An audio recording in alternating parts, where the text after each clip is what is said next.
ஒரு நிமிஷம் நில்லுங்க, கோவப்பட்டாதீங்க. என்னடா ஓயாம நில்லுங்க நில்லுங்கன்னு சொல்லியானன்ட்டு. நான் உங்க சேகே முத்து தம்பி. நம்மகிட்ட நிறைய பேர் என்ன கேட்குறீன்னா, என்ன உங்ககிட்ட என்னதெல்லாம் இருக்குன்னு கேட்குறிய, வர பதில் சொல்லணுமா சொல்லப்படாதா?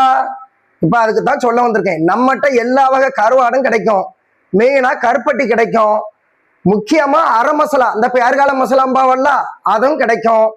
மீன் குழம்பு கருவாட்டு குழம்பு மசாலாக்கு எங்க அம்மா இப்ப புதுசா என்ன இல்லாம போட்டு அரைச்சிருக்கு. ஆனா நல்லா இருக்கு. நல்லா நல்லா விற்க மாட்டேன், ரூபா கொடுத்து வாங்குறீல்ல. பிறகு நம்ம திருநெல்வேலி மாவட்டத்துல இந்த வெறுங்கறி, இந்த கத்திரிக்காய் குழம்பு, புளி குழம்புலாம் இப்ப உள்ள அதுக்கு வேற மசாலா உண்டு பார்த்துக்கிடுங்க. அதான் குழம்பு மசாலாம்பாவே. அந்த மல்லி மஞ்சள் மசாலா ஜாமா அந்த மசாலாவும் இருக்கு. இது உங்களுக்கு வேணும்னா கண்டிப்பா ஆர்டர் போட்டுக்கிடுங்க. புளி பனங்கிழங்குலாம் மாது கிடைக்கும். கிடைச்சா தாரேன். எதுவும் தப்பா சொன்னா ஏசி விடாதீங்க. பாய் கொஞ்சம் தண்ணி குடிச்சுக்கிடுறேன். நான் சிம்முக்கு போறேன், போயிட்டு வரேன்.